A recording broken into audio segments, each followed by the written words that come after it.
இந்திய பொருளாதாரம் பற்றி அமெரிக்க அதிபர் டொனால்ட் ட்ரம்ப் ஒரு மிக கடுமையான ஸ்டேட்மெண்ட் கொடுத்திருக்கிறார். Indian economy is a dead economy. இந்திய பொருளாதாரம் செத்து விட்டது என்று சொல்லியிருக்கிறார். எதிர்க்கட்சி தலைவர் ராகுல் காந்தி அவர்களிடம் செய்தியாளர்கள் கேட்டபோது, ஆமாம், ட்ரம்ப் சொன்னது உண்மைதான் அப்படின்னு சொல்லியிருக்கிறார். அதுல என்ன உங்களுக்கு சந்தேகம்? இந்தியன் எக்கானமி இஸ் டெட் அப்படின்னு ஸ்ட்ராங்கா அழுத்தி சொல்லியிருக்கிறார். இந்தியா கோட்டை விடுறது இங்கே தான். இங்கே சில தொழில் நிறுவனங்கள் பகாசர நிறுவனங்களாக வளர்ந்து மற்ற சிறிய நிறுவனங்களை எல்லாம் அழித்து விடுகின்றன. சீனாவில் ஒரு மொனோபொலி கண்ட்ரோல் அப்படிங்கிற ஒரு சிஸ்டம் இருக்கு. ஒரு தொழிலை ஒருவர் அளவுக்கு மீறி ஆட்டி படைக்கக்கூடாது. பல நிறுவனங்கள் போட்டி போட்டு வளரணும் அப்படிங்கிறது அங்கே இருக்கக்கூடிய ஒரு பேசிக் பாலிசி. 2 குஜராத்திகள் விற்கிறார்கள், 2 குஜராத்திகள் வாங்குகிறார்கள். இதுதான் இந்தியன் எக்கானமி அப்படின்னு சொல்லுவார். ஸோ மோடியும் அமித்ஷாவும் சேர்ந்து இந்தியாவின் பெரிய பொதுத்துறை நிறுவனங்களை எல்லாம் விற்று கொண்டிருக்கிறார்கள். அவற்றை அடிமாட்டு விலைக்கு வாங்குகிறார்கள் அதானியும் அம்பானியும்.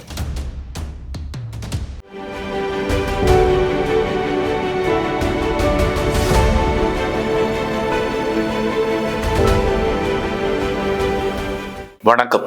இந்திய பொருளாதாரம் பற்றி அமெரிக்க அதிபர் டொனால்ட் ட்ரம்ப் ஒரு மிக கடுமையான ஸ்டேட்மெண்ட் கொடுத்திருக்கிறார். அவர் தன்னுடைய எக்ஸ்தள பதிவில் அவர் சொன்ன ஒரு விஷயம், Indian economy is a dead economy. இந்திய பொருளாதாரம் செத்து விட்டது என்று சொல்லியிருக்கிறார். மிக மிக கடுமையான ஒரு ஸ்டேட்மெண்ட். ஆனால் ட்ரம்ப் என்னுடைய நண்பர் என்று அமெரிக்க தேர்தலுக்கு முன்பு சொல்லி வந்த பிரதமர் மோடி அவர்கள் இது பற்றி இன்னும் வாய் திறக்கவே இல்லை. அவர் மட்டுமல்ல, நம்முடைய நிதியமைச்சர் நிர்மலா சீதாராமன் அவர்களும் இதற்கு ஒரு ஸ்ட்ராங் ரியாக்ஷன் தரவே இல்லை. ஆனால் எதிர்க்கட்சி தலைவர் ராகுல் காந்தி அவர்களிடம் செய்தியாளர்கள் கேட்டபோது, ஆமாம், ட்ரம்ப் சொன்னது உண்மைதான் அப்படின்னு சொல்லியிருக்கிறார். அதில் என்ன உங்களுக்கு சந்தேகம்? இந்தியன் எக்கானமி இஸ் டெட் அப்படின்னு ஸ்ட்ராங்காக அழுத்தி சொல்லியிருக்கிறார். செய்தியாளரிடம் அப்படி பேசிய ராகுல் காந்தி அன்றே விரிவான ஒரு ட்வீட்டும் போட்டிருக்காரு. அந்த ட்வீட்டில் ராகுல் காந்தி என்ன சொல்லியிருக்கிறாருன்னா, இந்திய பொருளாதாரம் ஏன் இறந்து கொண்டிருக்கிறது அப்படிங்கிறதுக்கு ஒரு 5 காரணங்கள் சொல்லியிருக்கிறார். முதல் காரணம், மோடி அதானி சுயநல கூட்டு அப்படின்னு சொல்றாரு. ஏன்னா இப்படிப்பட்ட ஒரு தனியார் கம்பெனிக்காக, அதானி கம்பெனிக்காகவும் அவருடைய இன்னொரு நண்பரான அம்பானிக்காகவும் தன்னுடைய பொருளாதார கொள்கைகள் எல்லாம் வளைத்து பொதுத்துறை நிறுவனங்களை விற்பதை பற்றி அதில் சொல்றாரு. இரண்டாவது காரணம், டிமானிட்டைசேஷன் அண்ட் ஜிஎஸ்டி. ஒரே நாள் நள்ளிரவில் பண மதிப்பிழப்பு அறிவிப்பை வெளியிட்டு பல கோடி மக்களை பெரும் துயரத்தில் ஆழ்த்திவிட்டார். அது மட்டும் இல்லாமல் இந்திய பொருளாதாரத்தையே பின்னுக்கு தள்ளிவிட்டார். அதே மாதிரி ஒரு நியாயமற்ற ஜிஎஸ்டி, இதன் மூலம் நிறைய தொழில் நிறுவனங்களை நொடித்து போக வைத்து விட்டார் அப்படிங்கிறது அவர் சொல்கிற 2வது காரணம்.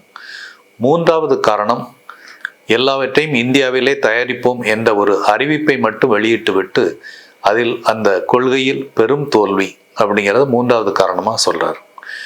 4வது காரணமாக அவர் சொல்லுவது, எம்எஸ்எம்இ நிறுவனங்கள், அதாவது சிறு குறு தொழில் நிறுவனங்களை நொடித்து போக வைத்து விட்டார் அப்படிங்கிறது 4வது காரணம். 5வது காரணம், விவசாயத்துறைக்கு பெரும் வீழ்ச்சி. விவசாயிகளுக்கு எதிரான கொள்கைகளை வெளியிட்டு விவசாயத்துறையை வீழ்ச்சி அடைய வைத்து விட்டார். இதெல்லாம் ராகுல் காந்தி அடுக்குகிற 5 காரணங்கள். இந்த 5 காரணங்கள் மூலமாக இந்திய பொருளாதாரம் பின்னோக்கி சென்று கொண்டிருக்கிறது, எதிர்பார்த்த வளர்ச்சியை எட்டவில்லை என்பதுதான் ராகுல் காந்தி சொல்லுகிற விளக்கம். அது மட்டுமல்ல, இந்திய இளைஞர்களின் வேலைவாய்ப்பை பெருக்குவதற்கான எந்த நடவடிக்கையும் மோடி எடுக்கவில்லை என்று பகிரங்க குற்றச்சாட்டையும் சொல்கிறார். ஸோ இவையெல்லாம் ராகுல் காந்தி அடுக்குகிற காரணங்கள். அதே நேரத்தில் நாம் ஒரு விரிவான உலக பார்வையுடன் இந்திய பொருளாதாரம் எங்கே இருக்குது அப்படிங்கிறத தெரிஞ்சுக்கலாம். சரியா? இப்போது அமெரிக்க பொருளாதாரம் அதுதான் உலகிலே நம்பர் 1 பொருளாதாரம். அது எவ்வளோன்னு தெரியுமா? $29 ட்ரில்லியன், 29 லட்சம் கோடி டாலர். இதுதான் அமெரிக்காவுடைய ஜிடிபி. அமெரிக்கா தான் உலகின் நம்பர் 1 பணக்கார நாடு, மிகப்பெரிய பொருளாதார நாடு. 2வது இடத்தில் இருப்பது சீனா. அது எவ்வளவு தெரியுமா? $19 ட்ரில்லியன், $19 ட்ரில்லியன் அதாவது 19 லட்சம் கோடி டாலர். இதுதான் சீன பொருளாதாரம். 2வது இடத்துல சீனா இருக்கு. 3வது இடத்தில் ஜெர்மனியும் 4வது இடத்தில் ஜப்பானும் இருக்கின்றன. 5வது இடத்தில் இந்தியா இருக்கிறது. இந்தியாவுடைய பொருளாதாரம் எவ்வளவு தெரியுமா? 3.9 ட்ரில்லியன் டாலர், கிட்டத்தட்ட 4 லட்சம் கோடி டாலர் அப்படின்னு வச்சுக்கலாம். அதே நேரத்தில் தமிழ்நாடு எங்கே இருக்குன்னு தெரியுமா? தமிழ்நாட்டின் பொருளாதாரம் கிட்டத்தட்ட 0.42 ட்ரில்லியன் டாலர்ஸ், அதாவது 0.4 லட்சம் கோடி டாலர்ஸ். இதுதான் தமிழ்நாட்டுடைய பொருளாதாரம்.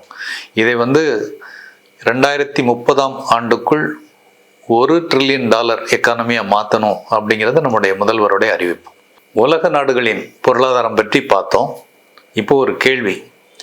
இந்தியாவை போல் சீனா 5 மடங்கு பொருளாதார வளர்ச்சி பெற்றது எப்படி? உண்மையில் சொல்லப்போனால் 1940களின் இறுதியில் இந்தியாவும் சீனாவும் ஒரே ஜிடிபி தான் கொண்டிருந்தது. ரெண்டுமே ஒரு சாம்பலிலிருந்து எழுந்து வந்த நாடுகள். அப்போ ஒரே ஜிடிபியாக இருந்தது. அடுத்த 70-75 ஆண்டுகளில் ஒரு பிரம்மாண்ட வளர்ச்சி சாதித்தது எப்படி? இது ஒரு முக்கியமான கேள்வி. அதில் மிக முக்கியமான காரணம் நாடுகளின் பொருளாதார கொள்கைகள் தான். சீனாவின் தலைவராக இருந்த மாசேதுங் அவர்கள் அவருடைய எக்கனாமிக் பாலிசி என்னன்னு சொன்னால் 2 கால்களில் நடப்பது அப்படின்னு ஒரு பாலிசி. அப்படின்னு சொன்னால் விவசாயமும் சிறு தொழிலும் முதன்மை முக்கியத்துவம் தரணும் அப்படிங்கிறது தான் அவங்களுடைய ஃபஸ்ட்டு பேசிக் பாலிசி. விவசாயமும் சிறு தொழிலும் நல்லா வளர்ந்ததுன்னா பெருதொழில்கள் மிக எளிதாக வளரும் அப்படிங்கிறது ஒரு அடிப்படையான பாலிசி, அவங்க கையாண்ட பாலிசி. அதுதான் சீனாவுடைய இன்றைய வளர்ச்சிக்கெல்லாம் அடிப்படை. ஸோ சிறு தொழிலும் விவசாயமும் நன்கு வளர்வதற்கான பேஸ் முதல் 30-40 ஆண்டுகளில் போட்டாங்க. 1970s பிகினிங்லே அவங்க பொருளாதார சீர்திருத்தங்கள், பெரும் முதலீடுகளை ஏற்கக்கூடிய அந்த சீர்திருத்தங்களுக்கு கொண்டு வந்துட்டாங்க. 1990s தான் இந்தியா பொருளாதார சீர்திருத்தங்களை தொடங்கியது. அதுக்கு அடுத்து இன்னொரு முக்கியமான விஷயம், சீனாவில் ஒரு மொனோபொலி கண்ட்ரோல் அப்படிங்கிற ஒரு சிஸ்டம் இருக்குது. ஒரு தொழிலை ஒருவர் அளவுக்கு மீறி ஆட்டி படைக்கக்கூடாது. பல நிறுவனங்கள் போட்டி போட்டு வளரணும் அப்படிங்கிறது அங்கே இருக்கக்கூடிய ஒரு பேசிக் பாலிசி. இந்தியா கோட்டை விடுறது இங்கே தான். இங்கே சில தொழில் நிறுவனங்கள் பகாசர நிறுவனங்களாக வளர்ந்து மற்ற சிறிய நிறுவனங்களை எல்லாம் அழித்து விடுகின்றன.